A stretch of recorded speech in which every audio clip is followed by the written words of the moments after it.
capítulo 7, el verso 1. Dice segunda de Corintios 7:1. Así que, amados, puesto que tenemos tales promesas, limpiémonos de toda contaminación de carne y de espíritu, perfeccionando la santidad en el temor de Dios. Bueno, vamos a decir y vamos a hablar entonces sobre santidad, santificación y vamos a hablar también con la ayuda de Dios y tendremos un espacio para que hayan las preguntas y con la ayuda de mi Señor Jesús también traeremos pues las respuestas confiando en el Señor Jesús, que Dios nos permita en esta hora poder ir caminando, trabajando y conociendo acerca de lo que es santidad en lo que a Dios se refiere, en lo que a Dios respecta. Hay muchas formas de definir la santidad. Desde el comienzo Dios le dio una laminilla de oro a los sacerdotes para que hubieran grabado en él unas palabras, y esas palabras eran santidad a Jehová. Entonces, que había de decirlo, santidad. Dios fue conocido en Israel como el Santo de Israel. Y él fue el que dijo, de ser una santa por cuanto yo soy santo. Entonces de ahí que los hijos de Israel tuvieron, y eso para decir valga pues mencionar en este discipulado algunas palabras, sobre todo porque Dios es un Dios santo, celoso, y por cuanto la Biblia declara algunos textos sagrados, y eso nos va a servir mucho para darnos cuenta de que desde el primer momento en el que Dios aparece a Moisés, le dice: quita el calzado de tus pies allá en el monte Moria, porque el lugar que estás pisando es lugar santo. Todo lo que Dios toca lo va santificando. Y entonces, ¿qué es santidad? A la luz de la Escritura, santidad es limpieza, es pureza, es limpieza de corazón. Eso es lo que nosotros aprenderemos en lo que vayamos trabajando. Limpieza de corazón. Sin santidad nadie verá a Dios.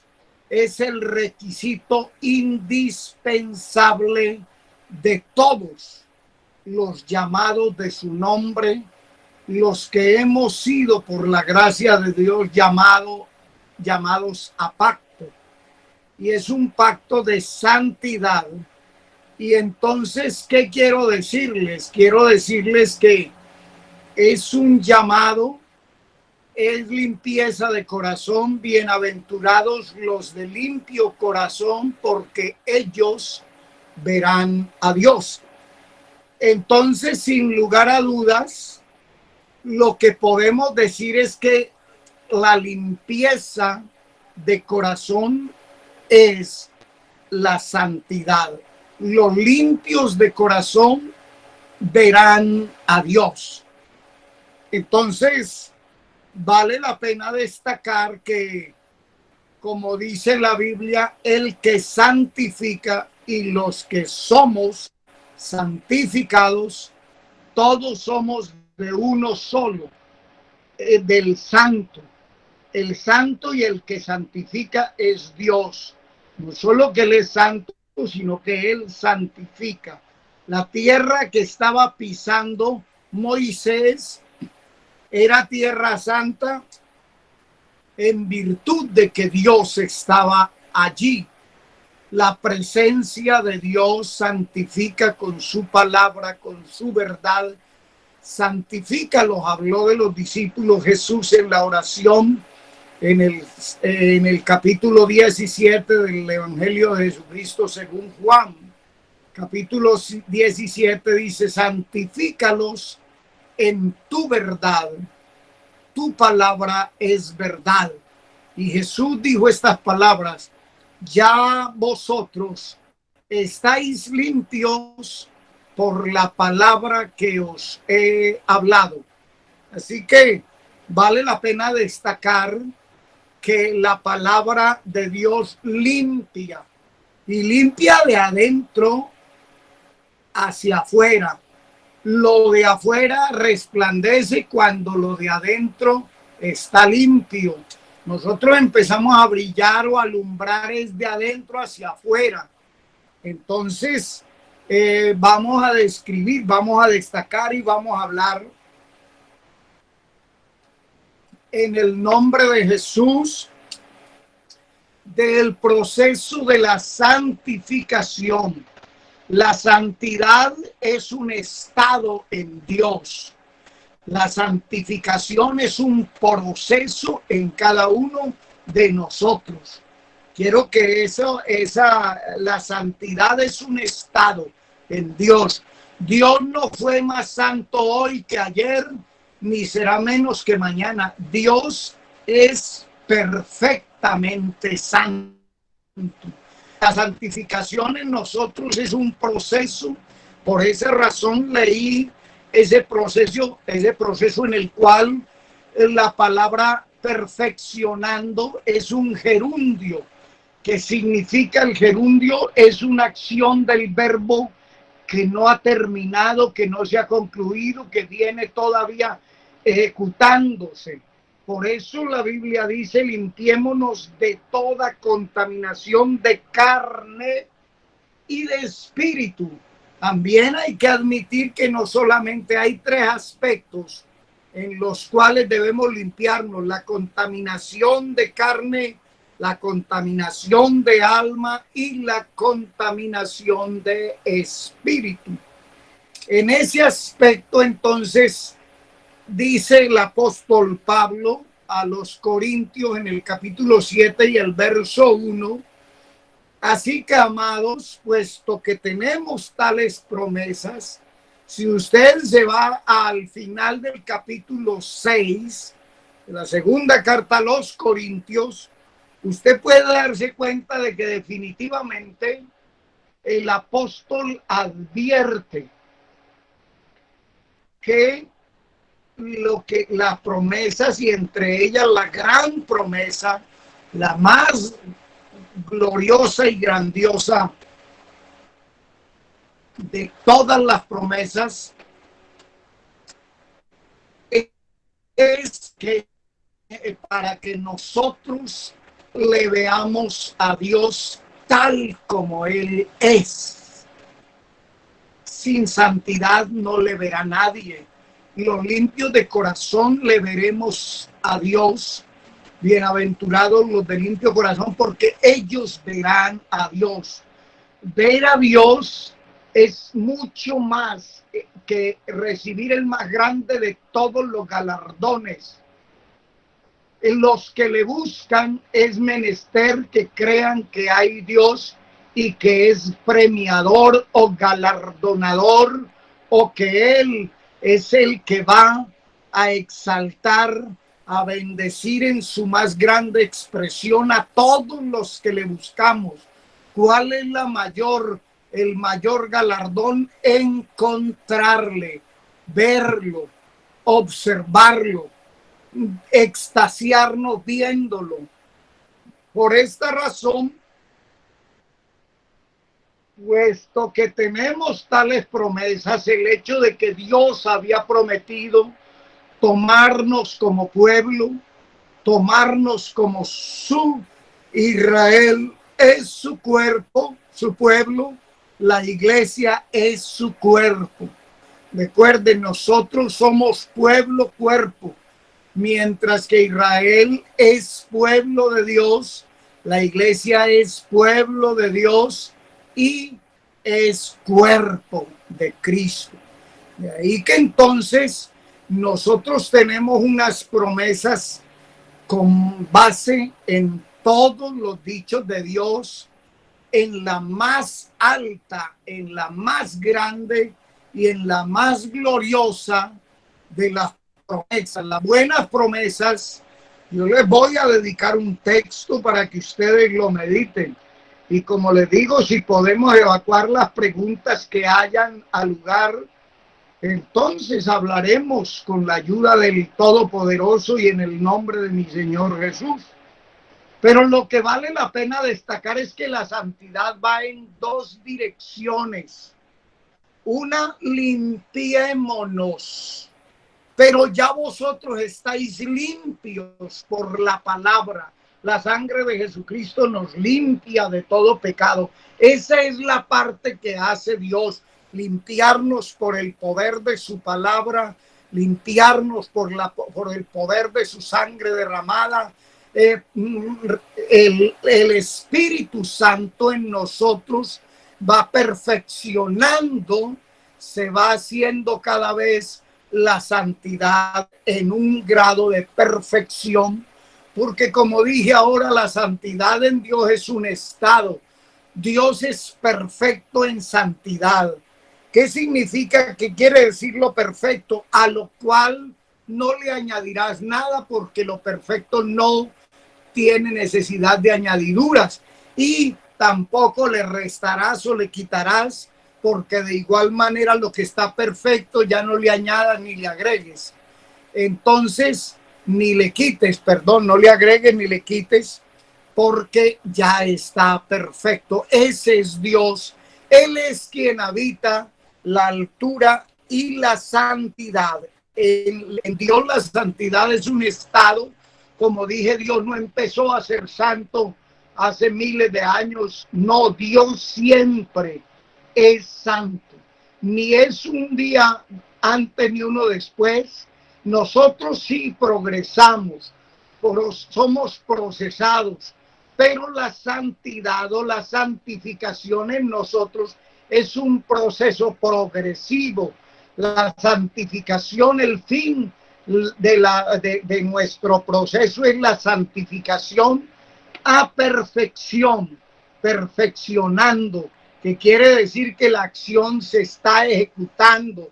Somos todavía producto no concluido, no terminado.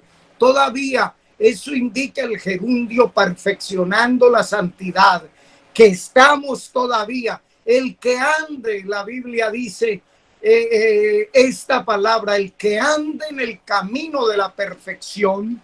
Si andamos en el camino de la perfección, es porque estamos todavía avanzando, progresando. La senda del justo es como la luz de la aurora, que va en aumento hasta que el día es perfecto. La santidad no es un proceso cansón, oneroso, pesado, fatigoso, que termina cansándonos. La santidad de Dios es deliciosa y es conveniente. Así dijo el salmista: la santidad conviene a tu casa. Esto es conveniente. Esto no es un asunto que lo podríamos dejar al garete ahí, como quien dice, si tú ahora tienes un anhelo de santidad, ese propósito es que vayas cada día siendo perfeccionado. La senda del justo es como la luz de la aurora, que va en aumento hasta que el día es perfecto. Lo perfecto es cuando ya las tinieblas todas sean quitadas y ya no haya ninguna sombra, ningún ápice de tinieblas. Dios es luz y no hay ningunas tinieblas en él. Así que eso es importante que lo tengamos en cuenta. Dije que la dirección, la santidad va en dos direcciones. Te limpias, me limpio y Dios nos limpia y luego también nosotros debemos de limpiarnos. Así que, amados, puesto que tenemos tales promesas, limpiémonos de toda contaminación de carne y de espíritu, de alma, agréguele, perfeccionando la santidad en el temor de Dios. Voy a decirles algo que Dios reprochó a los hijos de Israel. Está en el capítulo 26, el verso 13 de el libro del profeta Ezequiel. Ese libro vale la pena destacarlo. Entonces nos dice Ezequiel capítulo 26 y el verso 13. Dice así de esta manera. Dios lo dice.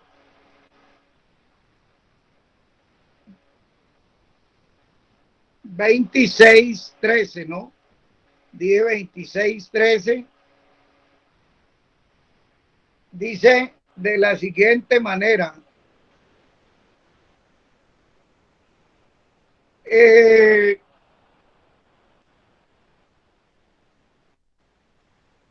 Perdón, es Ezequiel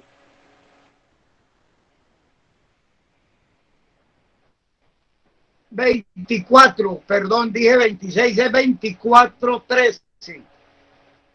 Dice el profeta, dice Dios a través del profeta, increpándole a Israel, dice: en tu inmunda lujuria padecerás, porque te limpié. O sea que Dios hizo la parte de él. La que quedó por concluir fue la parte que debía de hacer Israel, porque te limpié y tú no te limpiaste.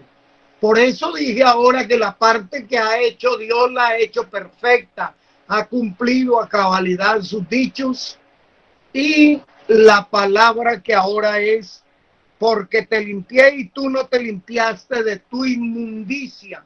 Limpiémonos de toda contaminación de carne y de espíritu. Te limpié y tú no te limpiaste de tu inmundicia. Nunca más te limpiarás hasta que yo sacie mi ira sobre ti. Aquí está claro. Ezequiel 24:13 dice: en tu inmunda lujuria padecerás, porque te limpié y tú no te limpiaste. O sea que la parte que le correspondía a Dios la ejecutó, pero la parte que nos corresponde a nosotros es la que queda para que nosotros miremos. Ahora, ¿por qué digo esto? Porque la santidad ha sido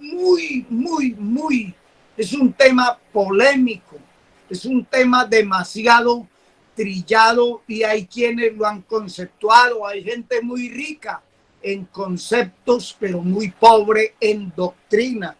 Hay gente que conceptualmente tiene cualquier cantidad de dichos. Hay gente que usted los encuentra discutiendo si Adán tuvo o no tuvo ombligo. Hay gente que está discutiendo de qué lado peinaban las crines de los caballos del Apocalipsis. Hay cosas que son discusiones bizantinas, de las cuales se daban en Bizancio, Italia, donde en Roma, donde algunos cardenales se reunían a discutir si había ángeles y ángelas, si había sexo masculino entre los cuerpos angelicales. Y había una cantidad de cosas que no tenían valor. Esas son las famosas discusiones bizantinas, que no conducen a nada, que no edifican y que para nada aprovechan.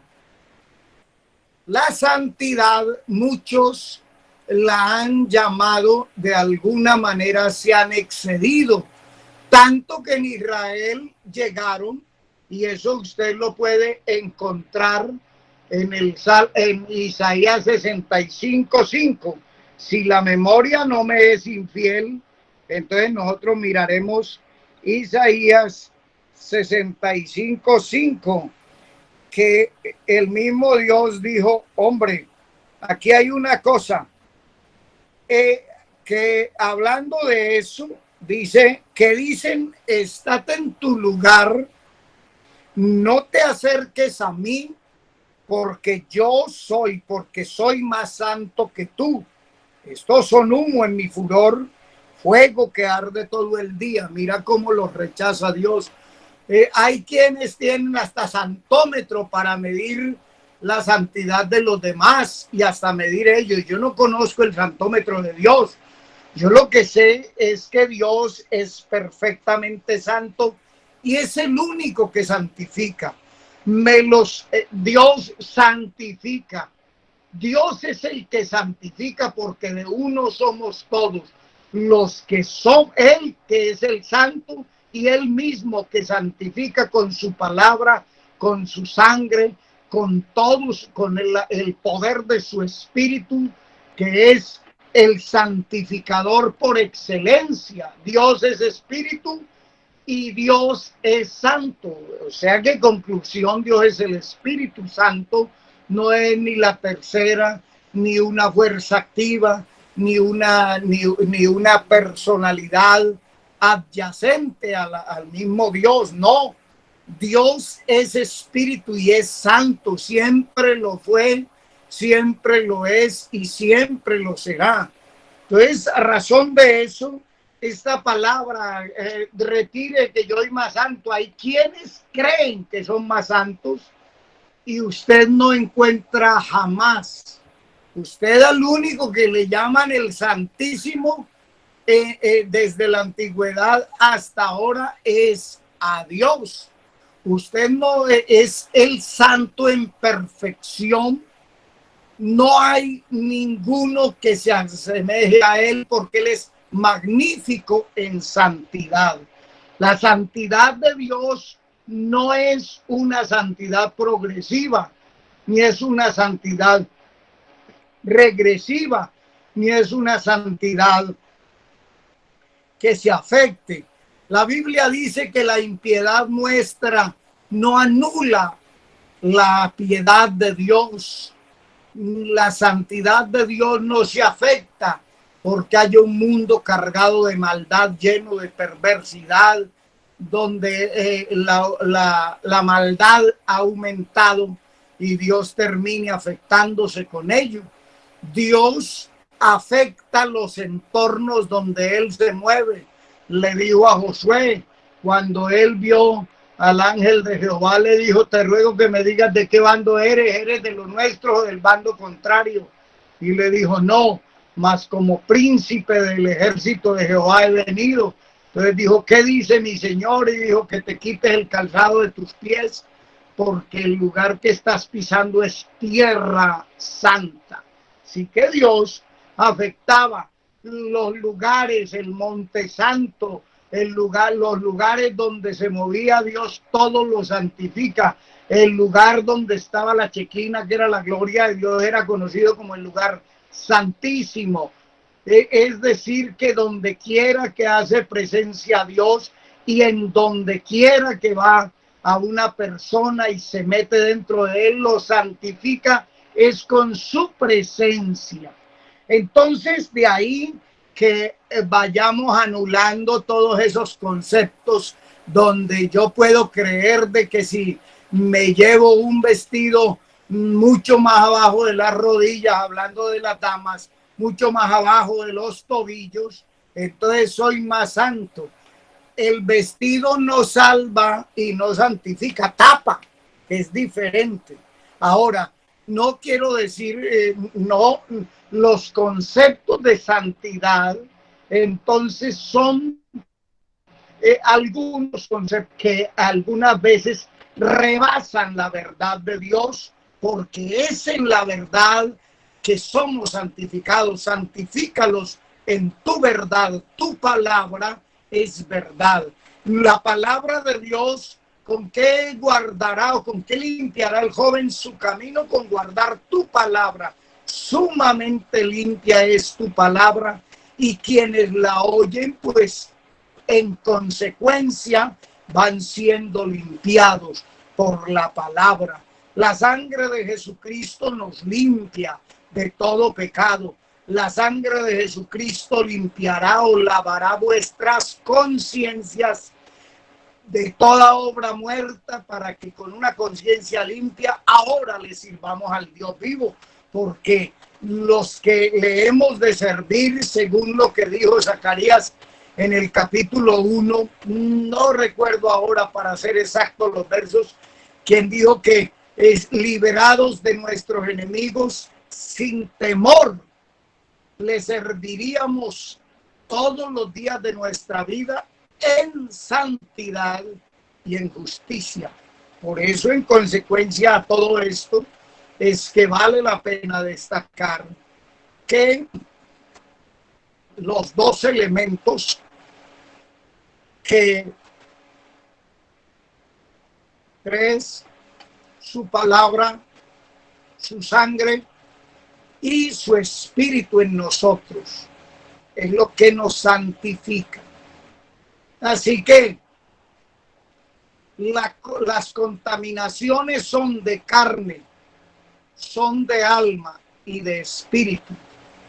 El que comete adulterio corrompe su alma. Pues ahí tiene necesidad, contamina su alma. El que fornica contra su propio cuerpo peca, y ahí ya vienen contaminaciones. El que idolatra, el que practica la hechicería, contamina su espíritu. Y así, entonces, por eso es que la palabra nos es enviada, limpiemos. Eso nos corresponde a nosotros. Puesto que tenemos tales promesas, limpiémonos de toda contaminación de carne y espíritu, perfeccionando, porque la santidad, digo, bueno, ahora es progresiva en nosotros, no en Dios. Dios es de quien se dice en el capítulo 57, si la memoria no me es infiel, aquí voy a mirar Isaías capítulo 57 y el verso 15. Si no me es la memoria infiel, porque así, perfecto, así dijo el alto y sublime, el que habita la eternidad y cuyo nombre es el santo. Yo habito en la altura y la santidad, y con el quebrantado y humilde de espíritu, para hacer vivir el espíritu de los humildes y para vivificar el corazón de los quebrantados. Cuando Dios habita en una persona, esa fue la promesa: habitaré, andaré en medio de ellos. No significa que en un círculo Él esté en la mitad, significa que Él está en la mitad de nuestro ser. Él es el que debe de estar en todo el centro, desde donde salen nuestras decisiones, nuestras órdenes y nuestras determinaciones. Todo tiene que guiarlo Él, reconocerlo en todos nuestros caminos, para que Él enderece todas nuestras veredas. Eso es lo que dice Proverbios 3, el capítulo 3, entre 6 al 9. Reconócelo en todos sus caminos. Esto es más que conocimiento, es de reconocimiento. Recuerden pues esas palabras. Así que con esos, es decir, con esos textos bíblicos, iremos, claro está, ni más faltaba, a la parte que corresponde a a las preguntas. Ahora, bien vale la pena, como dije ahora, destacar y que vayan preguntas, obviamente, que estén en lo posible relacionadas con el tema. Si a alguien le queda algo, si hay algún pasaje bíblico. Yo tengo una pregunta. Hermano Guillermo, Ya, aquí hay varias preguntas. Sí. Por ahí está Arley que tiene una. Yo tengo una, de una vez la tiro. Por ahí usted contestó algo. Hay varios ejemplos sobre la contaminación del alma y del espíritu y del cuerpo. Veo que puso un ejemplo. ¿Tiene alguien algo más que por qué la diferencia entre la contaminación del alma y del espíritu? Perfecto. La diferencia va en que cuando veamos dos cosas, con el alma se alaba, con el espíritu se adora.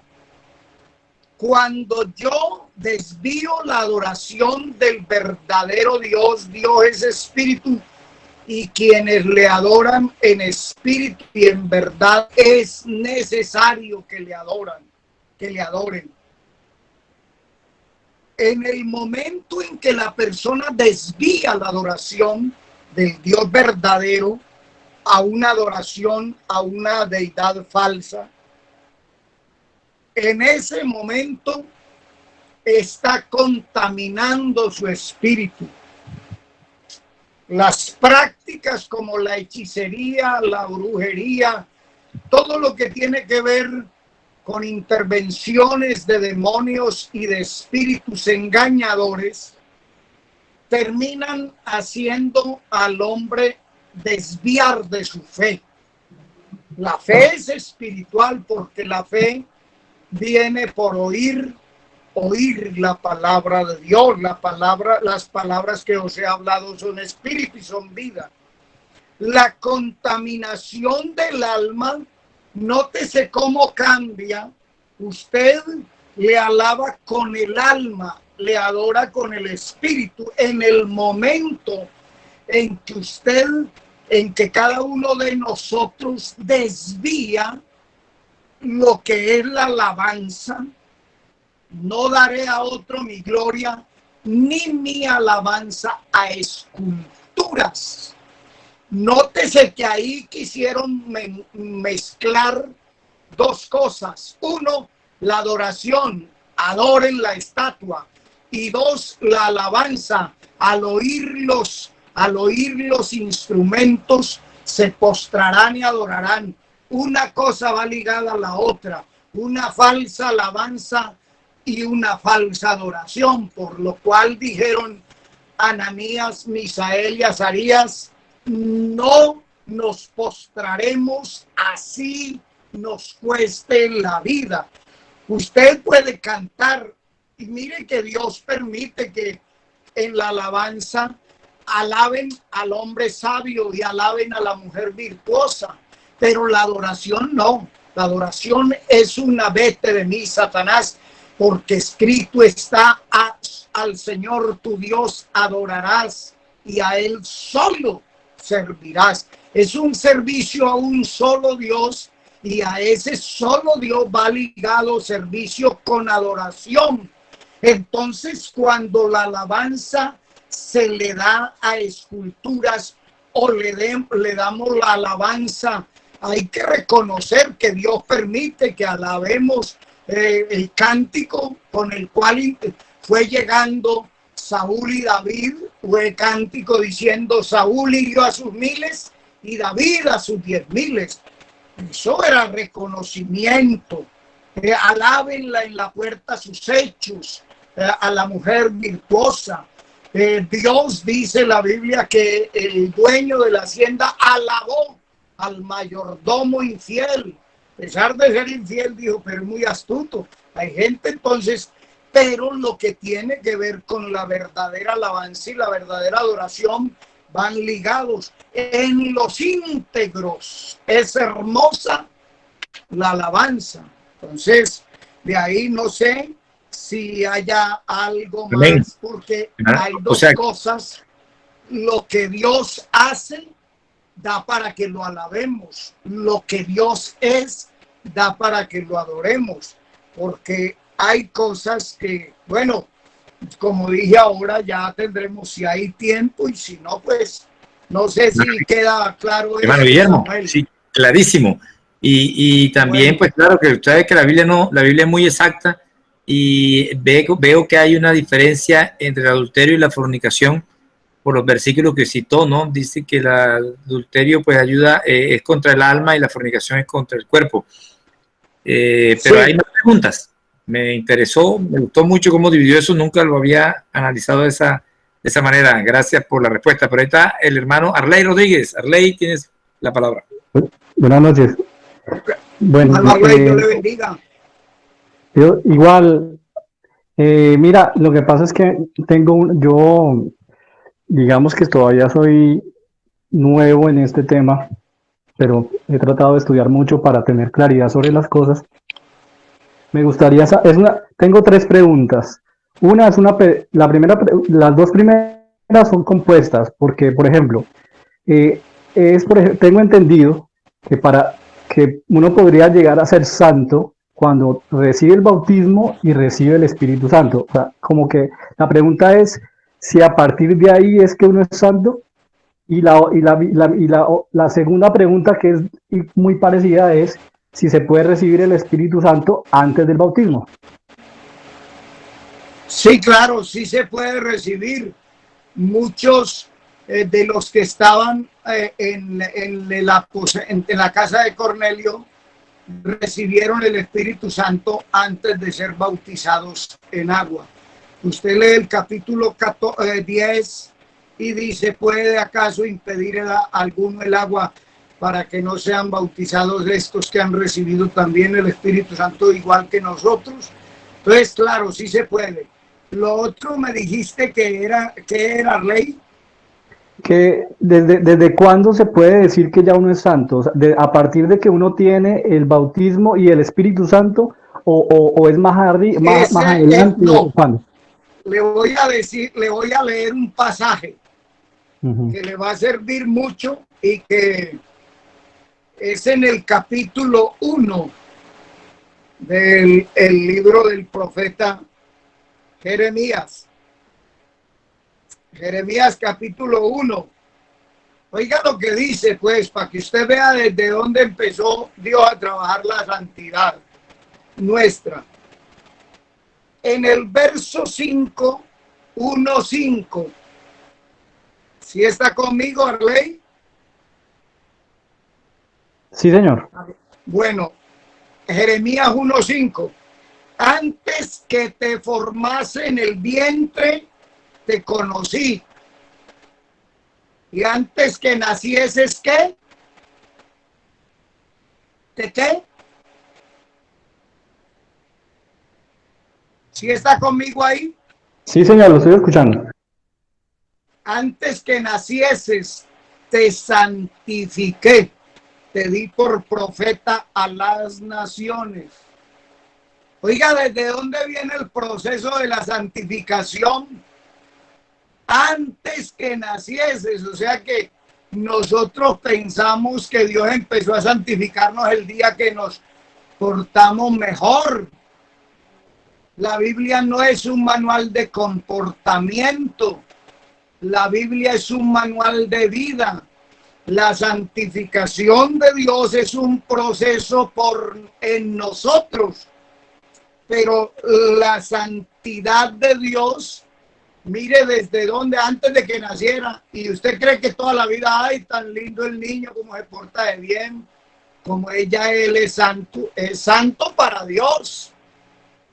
Mis ojos pondré en los fieles de la tierra para que estén conmigo. ¿Usted cree que Dios nos llama santos? ¿Cómo? ¿Por qué nos llama santos? ¿Porque somos santos o porque Dios llama las cosas que no son como si fuesen?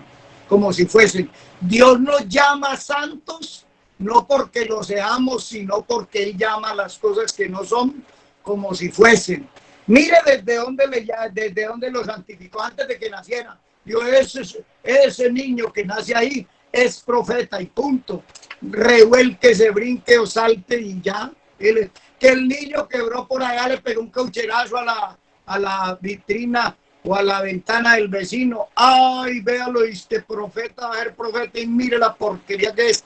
Nosotros somos, antes de que naciésemos, dice la Biblia, con amor eterno te he amado. Dios no nos amó pensando en que nosotros íbamos a empezar a ser buenos. Nosotros por la misericordia y por la gracia de Dios nos amó. Dice, al que nos amó, primero nos amó y luego dice, y nos lavó.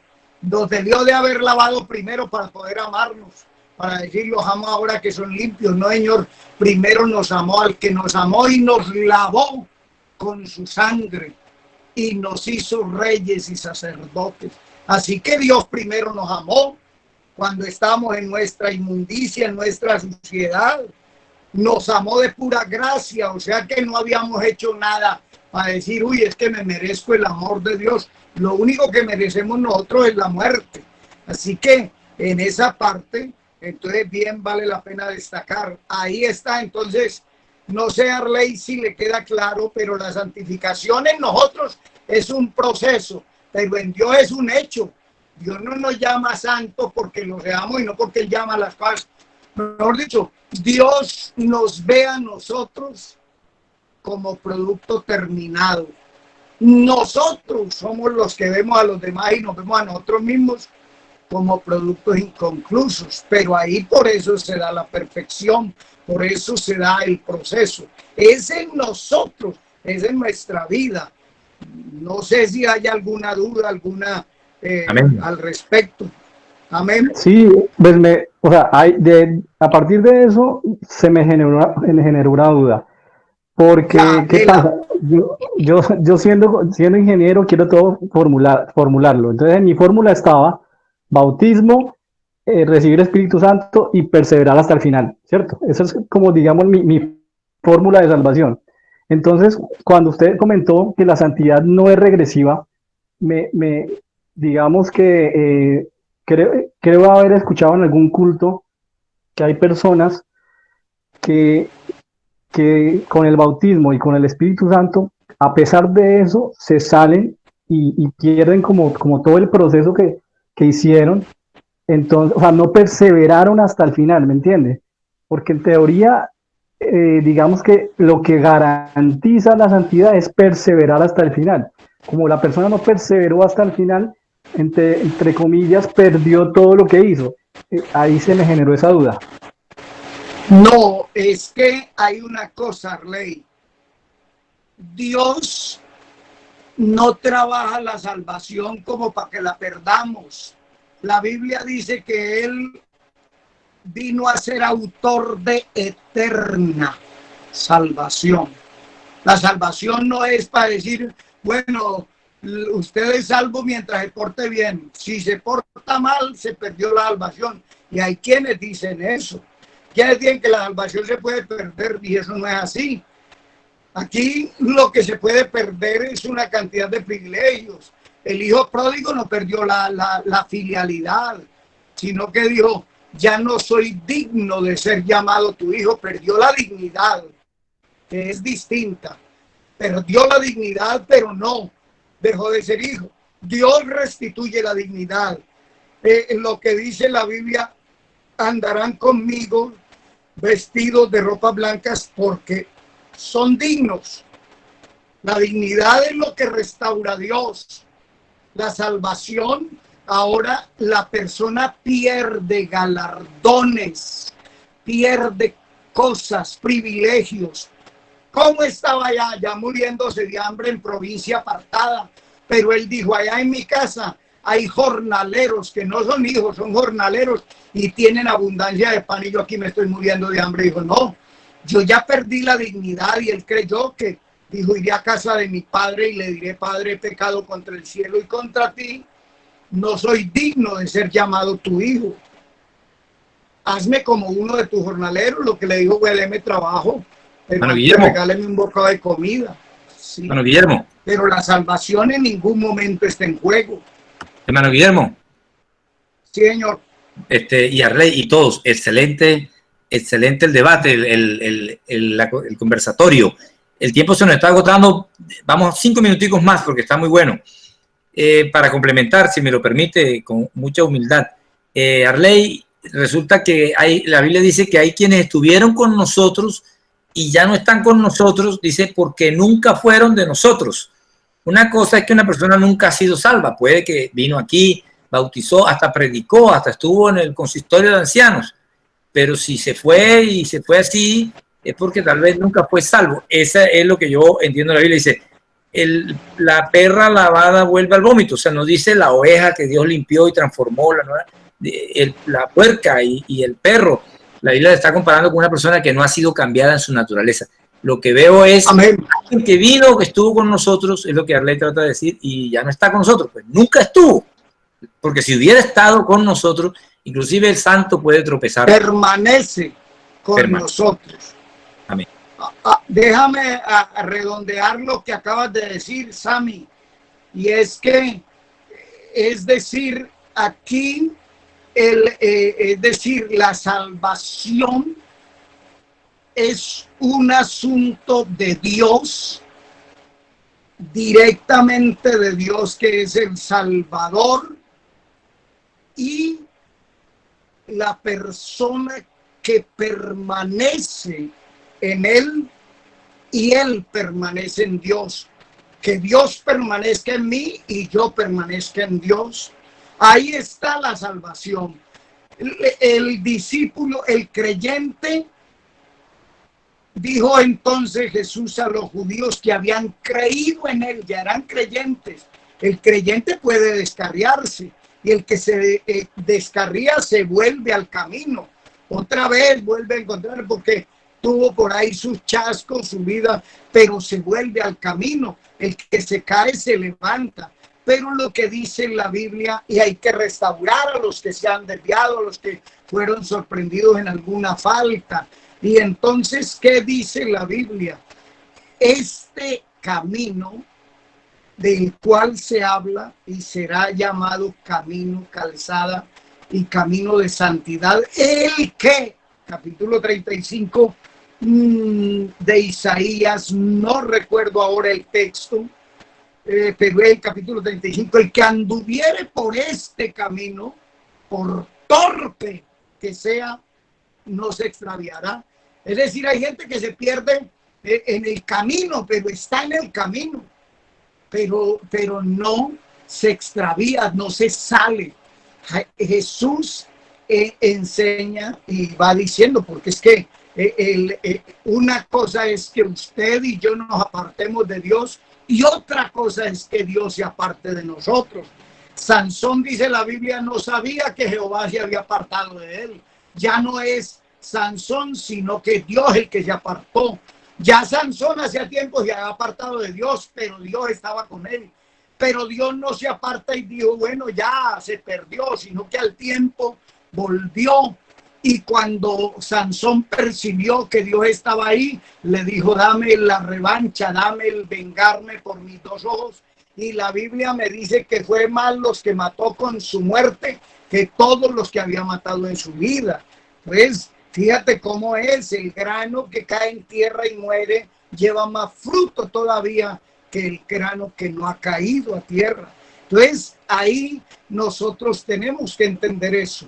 De todas formas, no sé si hay algo otras preguntas hermano, dije, hermano sí. Manzano, hermano Jorge, de todas maneras veo que el tema está interesante, hermano Guillermo. El próximo viernes nos vemos por aquí a las 7 de la noche, con el favor de Dios. Si quieren, de una vez podemos formular preguntas para que hermano Guillermo ya venga. Iniciamos, si quiere, iniciamos la siguiente sesión con las preguntas. Por ahí veo a Jorge Manzano que tiene una pregunta. Adelante, Jorge. Si hay tiempo, la respondemos. Si no, la profundizamos más el próximo viernes. Jorge, Dios te bendiga.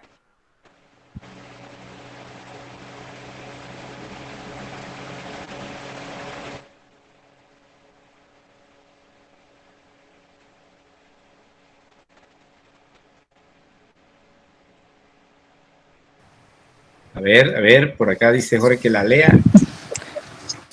No manejo bien. Ya, ahora ya la tengo. Dice, a ver. Se ha dicho que la carne, el mundo y el diablo son enemigos de la santidad en el cristiano.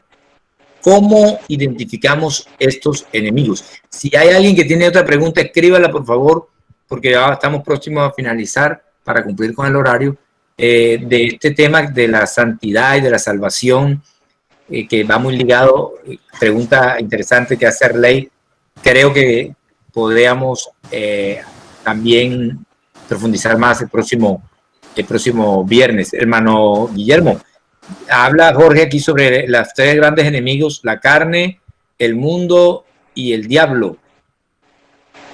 ¿Cómo los identificamos? Bueno, como enemigos hay que admitir que pues obviamente para definir lo que es la carne, lo que es el mundo y lo que es el diablo, bueno, primero el enemigo vencido, os he escrito a vosotros jóvenes, dice Juan, porque sois fuertes y habéis vencido al maligno. Y vuelve y más adelantico dice, os escribo a vosotros jóvenes porque la palabra de Dios permanece en vosotros y habéis vencido al maligno. 2 veces habéis vencido al maligno. El maligno es un enemigo vencido y no dice que ya dice que Cristo triunfó sobre él en la cruz del Calvario, pero dice de jóvenes que lo han vencido. Nosotros, según la Biblia, somos más que vencedores. Y somos más que vencedores por medio de aquel que nos amó. El mundo es un enemigo vencido. La victoria que vence al mundo, vuestra fe en la palabra de Dios. La fe nuestra vence al mundo completamente. Confiad, dijo Jesús, yo he vencido al mundo. Y ahora en cuanto a la carne, no hablamos de la carne diferente a nuestra carne. La mente carnal es lo más recalcitrante como enemigo que tenemos. La mente carnal, y ahí sí habría que dar espacio para responder. Pero la mente carnal tiene una cantidad de pensamientos contra Dios y contra todo lo que se llame Dios. Por eso es que hay un filtro hay un filtro que no nos puede faltar, y es por lo demás, hermanos, todo lo honesto, todo lo justo, todo lo puro, todo lo amable, si hay virtud alguna, si hay algo digno de alabanza, en esto pensado. Eso es Filipenses 4:8. Ese es el filtro del Espíritu para filtrar si es puro, si es amable, si es de buen nombre, si hay virtud alguna, si hay algo digno de alabanza. Esto pensemos. Filipenses 4:8. Y con ese filtro, mire, y el otro es perseverar. Tú guardarás en completa paz aquel cuyo pensamiento en ti persevera, porque en ti ha confiado. Esa palabra está en el capítulo, si la memoria no me es infiel, entonces tendremos que decir, sí, 26:3 de Isaías, 26:3. Tú guardarás en completa paz a aquel cuyo pensamiento en ti persevera, porque en ti ha confiado. Uno persevera en el pensamiento. Es que hay gente que persevera yendo al culto, y eso está bien, pero en el pensamiento es que se persevera en Dios, y Él nos guarda en completa paz. Para que Dios te guarde, tú tienes que guardar los dichos. En mi corazón he guardado tus dichos. ¿Para qué? Para no pecar. Ay, guárdame de pecar, pero ¿cómo me guardas? Cuando yo guardo. ¿Con qué limpiará el joven su camino? Con guardar tu palabra. Yo guardo su palabra y su palabra me guarda de pecar. El dicho de Dios guardado en el corazón de José fue el que lo guardó de pecar. No era simplemente decir, bueno, aquí no está mi papá, aquí no está mi tío. No, es la palabra que está almacenada en nosotros. Y ahí es donde está. Entonces, que no sé si, Amén. como les digo, lo de la carne es muy amplio. Amén, hermano Guillermo. Manifiestos son las obras de la carne. Entonces, tendríamos que hablar y acabamos de redondear, si quieren, la pregunta para el viernes que viene aquí, con la ayuda de Dios. Si ustedes Amén. así lo determinan, estoy disponible. Muchas gracias, hermano Guillermo. La verdad es que hemos aprendido mucho. Vamos a orar para darle gracias a Dios. Gracias a los hermanos por la asistencia.